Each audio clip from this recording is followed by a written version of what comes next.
because those are not approved routes. But they are being created by these people who are, I mean, they have vowed to do this illegal thing, whether we know or not. If not, why will you create your own way where there's no way? Are you God? Mr. Chimuzi, why would you create your own way where there is no way? When there's no way? But then, border control continues to be an issue, not just for the security and other reasons, but drug trafficking specifically. How are we collaborating with the communities at the borders, those who are the buffers between us and the next country, in this fight against drug trafficking? Narcotics Control Commission, led by the Director General, Brigadier General Manting, he continues to spearhead the aspect of education from Accra to the last village. In that we don't take anybody out. We always prompt people for them to understand the dangers associated with these drugs, the effects that will have on, if not for anything, even your own children. As we sit here, we don't know who's going to give what to our children tomorrow. There was a guy we arrested, and during the interrogation, I happened to have gone into the interrogation when I asked him a very simple question. I'm glad you are showing some videos on your screen. Look at somebody, I don't know whether he's in the slow motion or he's whatever he's doing. Look at the way he's, this is the it's the ongoing opioid crisis. Young people who take imagine? These, illicit drugs, and they get into a state of... That's the point. Well, they say high. I think it's low, but that's the high. Imagine this very one. If this guy standing by this taxi is a driver, and he's in this state, and you join this car, where will you be in the next 10 minutes? If not close to heaven or hell?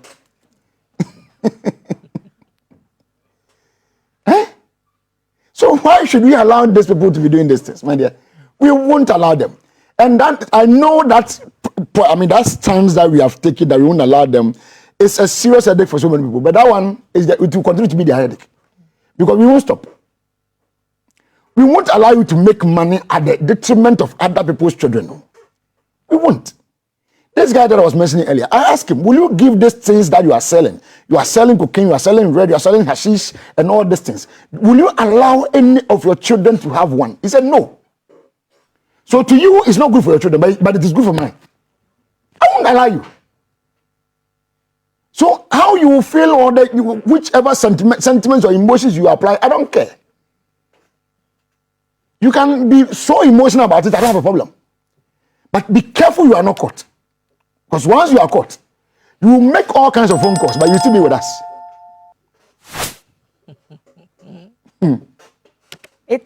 It's quite worrying when you see young people who could otherwise have been engaged in profitable ventures going down this path. And I know that NACOC's mandate doesn't go into, extending some kind of support for persons who have been affected by drugs or anything. That is why we are, as you mentioned earlier, you see, the law permits us to, I think section 22 or something. Rehabilitation? Yeah, there's a fund that, the rehab fund that we are supposed to create by this law. And the sources of this fund is from monies approved by Parliament, funds raised from the general public. So in case you want to support us with some money, you can call me for some check. Does it exist? Does the fund exist? Yeah, the fund has been created as it stands. And the Minister for Interior, my senior brother, Honorable Muntaka, led it the very last time we were having our graduation for our recruits in Tema. Nutepo in Volta region. And he led this. And then another source is also the grants and donations that we may be getting from people. And also 50% of amount paid to the commission specified under paragraph D of section 20. And that paragraph D, as mentioned earlier, is 50% of the proceeds realized from the sale of confiscated properties. Once you arrest you, for instance, you are into cocaine and you are arrested, your assets are all seized. They are all seized. We confiscate them. And what happens? At the end of your case, you will get directions from the court and you are going to, and we will sell them. So you can auction some of those items? Yes. We are going to, we will sell it. And then, because, you see, there's always a belief that it's out of the proceeds of that illicit activity that you are doing that you got all those assets. And you acquired those things? Yes. Okay. That is why we seize them. The law permits us to seize them. Okay. So we will keep on doing that as and when we get them. But another thing that, if you permit me, I would like to mention briefly is that we also have a unit called the precursor unit or the precursor department. And this department handles precursor chemicals that can be used to manufacture controlled drugs. And they are also called scheduled substances or drug precursors. And these substances are mostly imported or brought in or being used by pharmaceutical companies, textile companies, cement companies, paint manufacturing companies, cosmetic companies, cleaning services companies, those who produce the cleaning materials for cleaning. Foam mattress companies, permit me to mention companies like Latest Foam and Co. They have been coming to us, so I mean, they have not done anything wrong for me by citing their name.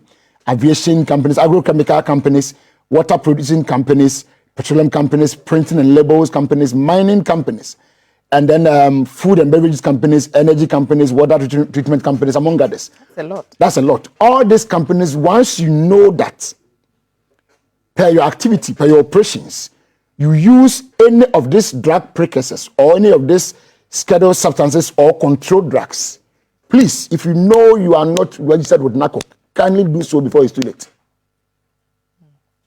Most companies have been registered with us. They come to us as and when they need to import any of these chemicals. You need our certification or our permit alongside that of the FDA to go and clear this, this good that you brought in. Do not fail to get yourself registered with us. Because ignorance of the law, they say it is not an excuse. So the day we will approach you and you have the right to enter your premises with or without warrant. Take note of that. So we can come to your shop or your business or your company any day, anytime, anyhow. Not in how do I put it? A Rambo style, as they sometimes call it. But we can approach you any day, anytime. And if we do so and we happen to see that you fall under any of these companies or categories that I've mentioned, being textile, petroleum, cement, pharmaceutical, paint, cosmetic, whatever, and you have not registered with us, so those doing large-scale mining, you need to be registered with NACOC. Because, for example, cocaine is used in making medicines in some quantities. So if you are working with that, you need NACOC's license. Thank you very much. To be able to do that. Thank you very much. In essence, that's what you're saying. Not just, you have just cited a component. But like I said, there are others. There are a group of, it's a tall list. Okay. If and they are the precursor chemicals. Yes, see. All right. Wow. It's a tall list. And if you decide to mention each and every one, it's long. But that's why I've given the code for it, which is the controlled drugs or scheduled or scheduled, as sometimes may be pronounced, substances or drug precursors. If you're having any product that you use any of these things in your manufacturing, you need to be registered with NACOC. Your failure to do so will lead us to your office or your institution. Before we wrap up, what tools do you think NACOC needs to make its work more effective? And as you push for the changes to this law, what can Ghanaians as a society do to support, whether we are a church, we are a school, a community, to support the work that NACOC does? The educational part. We urge, or I'm currently urging secondary schools, basic schools, especially the JHS groups, to avail themselves for these drug-free clubs that we are forming in their schools to educate these kids or our junior brothers and sisters who are coming up about the dangers of drugs. It's number one. Some schools have opened their doors. I can mention St. Thomas Aquinas. We are with them. I think Presec too, we are with them. They are all helping for us to be able to educate this youth or these young men and women who are coming up, because the sad part is that it is them that start these things. I have been to an operational ground that I met a 16-year-old boy who was having 2 sticks of marijuana on his two fingers or whatever. The red, pandemic. It's mostly the youth. It's mostly young I had a report of a student going to Form 1 who had cannabis tea bag in his things. Tea bag. That's also not allowed. How can a 14, 15-year-old boy who is going to secondary school Form 1? Anxiety. And then you are going with this? For anxiety, maybe. Oh, really? Well, maybe. Yeah. We didn't get him, but Okay. I heard it. Okay. And if we had, by now, maybe the story would have been a different thing. We would have taken him through the needful thing to be done. But I pray that we don't get there. Whenever they show this your videos, I just, I mean, they are all over social media, it's and sad. it It's sad. tells It's sad. us the severity of the problem we face. Yes. So the other issue is that people should assist us with, if possible, for instance, as you mentioned, institutions that are capable, that are fit, or they are well resourced, can also assist us with any form of, for instance, our dogs. We need more dogs. We need more dogs because, yes, we have some, but I wish we have dogs in some key regions, in that we will not be transporting dogs to those regions where we need to go and do something there. An example is, for instance, the northern region. Not long ago, Hajj operations was ongoing. We needed to be there to scan or assess the bags that were going to be go on board the flights by these passengers. Unfortunately, we have to transport our dogs from Accra all the way to Tamale Airport to go and operate. So it's something that I'll play with the general public. Those who are fit and enough or well-resourced to assist us, our doors are open. You can help us with some, and then we will be very grateful to you. Now, this education that we are doing, we want to change lives as well with NACOC. But how is it going to affect the boys on the streets? Do you anticipate any effect? How? The boys how? Because they are on the streets, they are trying to, they say they are trying to make a living. They say that they want better opportunities. Yes. How are you engaging with them to make sure that this actually happens? The government under John Dramani Mahama has brought series of avenues that are going to help the youth. This morning I was watching my junior brother Malik Basintali, where he was having a meeting with a group of people who are in to assist in engaging or employing thousands of youth. So if you want to make it, if you want job to do, there are several clean avenues coming up. I will plead with you to subscribe to these avenues which are genuine. But don't use this illegal means to tell me that is a means that you are using to survive on the streets. And if they are on the streets and they require some kind of help, which of course NACOC is obliged to, yes, how do they access that support? Our counseling units, our education units are open to everybody. Where can they find them? You find us, the Greater Accra region, we are in the regional administration. Our national office is also just behind Alliance Française around 37 airport area. So and wherever you find yourself, we are in every region.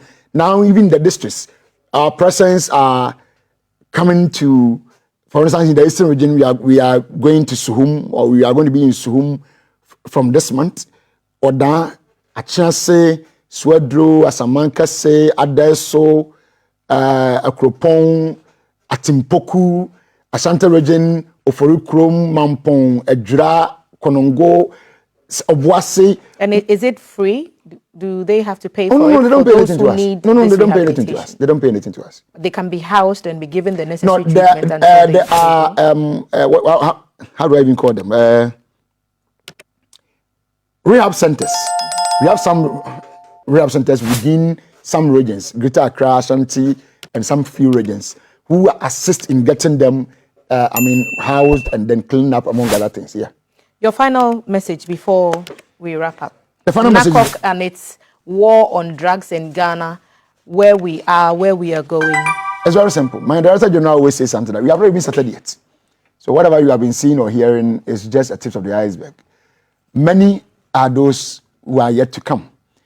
And I pray that people don't get themselves involved in narcotic activities.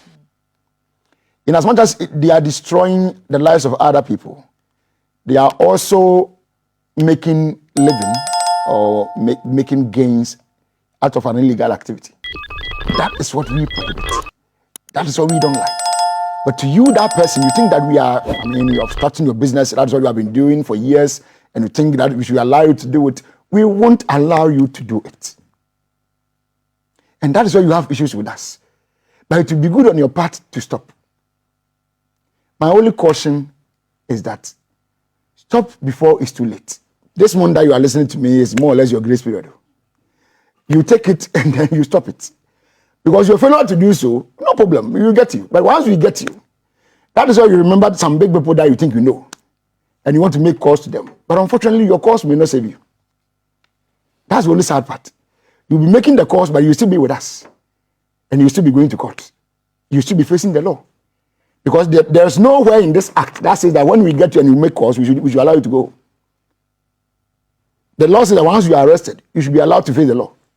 So that's the only thing that the president mandated us to go and do there. As a lawyer, I can't do anything else but for what the law is saying.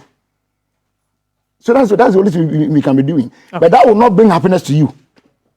Because you will think we are not applying human face. But the human face doesn't also permit you to be destroying somebody's child through your illicit activity.